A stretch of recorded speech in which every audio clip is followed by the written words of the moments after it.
అనూహ్యమైన విషయాన్ని ఈ మధ్య మిత్రులు మల్లాది గ్రూపు వ్యవస్థాపక అధ్యక్షులు మల్లాది సచ్చిదానందమూర్తి గారు నాకు తెలిపారు. ఆయన ఛాందసుడు కాడు, బొత్తిగా చదువుకునేవాడు కాదు, సహేతుకమైన ఇంజనీరింగ్ పట్టా పుచ్చుకునేవారు.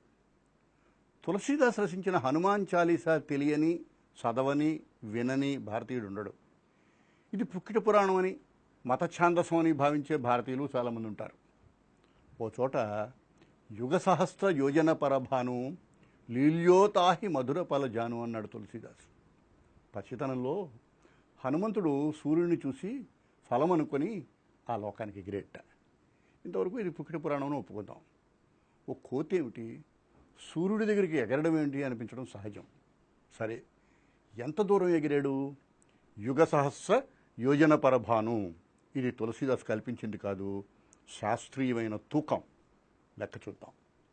యుగము 12,000 సంవత్సరాలు, సహస్రము 1000, ఒక యోజనము 8 మైళ్ళు.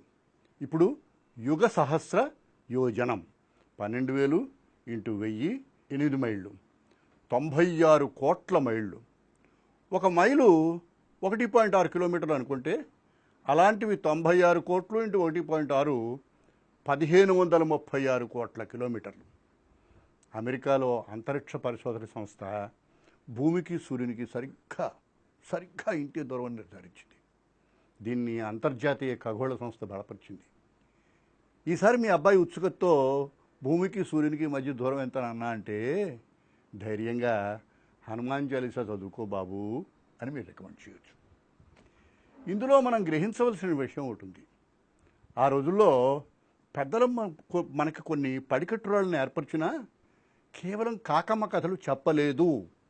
తరతరాల విజ్ఞానాన్ని కాచి వడబోసి దాన్ని మనకు అందేటట్టుగా కాకమ్మ కథంత సరళం చేశారు.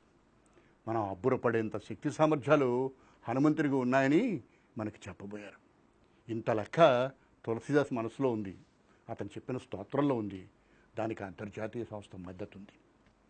మరో సరదైన కథ. నేను సినిమా నటుడయ్యే కొత్త రోజుల్లో దాదాపు 3.5 దశాబ్దాల కిందట నా నుదుటి మీదకి చుండ్రు పాకేది. రచయిత నుదుటి మీద చుండ్రు వల్ల నష్టం లేదు, కానీ నటుడినయ్యే తొలి రోజులు కదా, కనుక సత్వరచర్య అవసరమని దేశంలో కల్లా గొప్ప చర్మవ్యాధి నిపుణుడి దగ్గరికి వెళ్ళాను. ఆయన పేరు డాక్టర్ ఏ తంబయ్య. చెన్నైలో పూనమల్లి హైవే రోడ్లో ఆయన క్లినిక్. ఈయన దేశ స్థాయిలో డాక్టర్ పిసి రాయ్ అవార్డును పుచ్చుకున్న ఘనుడు, చాలా పేరున్నవాడు. నా సమస్యను చూసి తీరా వెళ్ళాను కనుక, డబ్బు ఇచ్చాను కనుక ఏదో చూగు రాసి, అన్నిటికన్నా ముఖ్యం పొద్దున్నే సూర్యుని ఎండలో తలకి నువ్వుల నూనె రాసుకొని 10 నిమిషాలు నిలబడమన్నాడు. ఇదేమిటి, చిన్నప్పుడు మా అమ్మమ్మ నువ్వుల నూనె రాసుకొని పొద్దున్నే ఎండలో నిలబడితే సూర్యభగవానుడి ధర్మం అని ఎలాంటి చర్మవాదులైనా పోతాయింది కదా. ఆవిడ మా అమ్మమ్మ, ఈయన డాక్టర్ ఏ తంబయ్య, ప్రత్యేక నైపుణ్యం గల ప్రముఖ వైద్యుడు. సరే, ఈ 10 నిమిషాలు ఏం చేయాలి అడిగాను. కావాలంటే హిందూ పేపర్ చదువుకో లేదా పాటలు పాడుకో అన్నాడు. సరిగ్గా మా అమ్మమ్మ అదే చెప్పింది, 10 నిమిషాలు ఆదిత్య హృదయం చదువుకోమని. ఆదిత్య హృదయం పుణ్యం సర్వశత్రు వినాశనం జయావహం జపేన్నిత్యం అక్షయం పరమం శివం. ఈ శ్లోకాలు చెప్తే సూర్యుడు దేవుడేంటి, కాళ్ళు లేని అనూరుడు అతనికి సారథేమిటి, 7 రథాలేంటి, పోమ్మా మా తంబయ్య గారు చెప్పిందే వేదం అని 21వ శతాబ్దం చదువుకున్న కుర్రాడు ఎగతాళి చేయొచ్చు.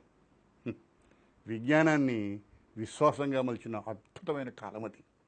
ఇవాళ అంతర్జాతీయ ఖగోళ సంస్థ, నాసా సంస్థ తులసీదాసును సమర్థిస్తే తప్ప ఇవి పుక్కిటి పురాణాలని అవతలికి తోసేసే తెలివైన రోజులు. మరి ఈ ఆదిత్య హృదయంలో ఈ పుక్కిటి పురాణం ఏమిటి? దానికి ఓ పరమార్థం ఉంది. డాక్టర్ తంబయ్య చెప్పాడు కనుక 10 నిమిషాలు ఎండలో నిలబడి హిందూ పేపర్ చదువుకోవడం కన్నా నా రుగ్మతను పోగొట్టు స్వామి అనుకుంటూ మన ఆరోగ్యం మీద, మనల్ని బాగు చేసే ఆ ప్రక్రియ మీద ఆ 10 నిమిషాలు ధ్యానాన్ని ఉంచితే ఇంకా గొప్పది కదా. అయితే ఆ హిందూ పేపర్లో ఒబామా కథ మనకు అర్థమవుతుంది. తులసీదాస్ చెప్పిన హనుమాన్ చాలీసా మనకు అసందర్భంగా కనిపిస్తుంది. అవసరమైన ప్రక్రియను మనల్ని అబ్బురపరిచి ఆశ్చర్యపరిచే అతి ప్రాథమికమైన విశ్వాసంగా మలిచి తరతరాలు మన మనస్సుల్లో సంప్రదాయంలో నిలిపిన పెద్దలు ఎంత ముందు చూపు గలవారు.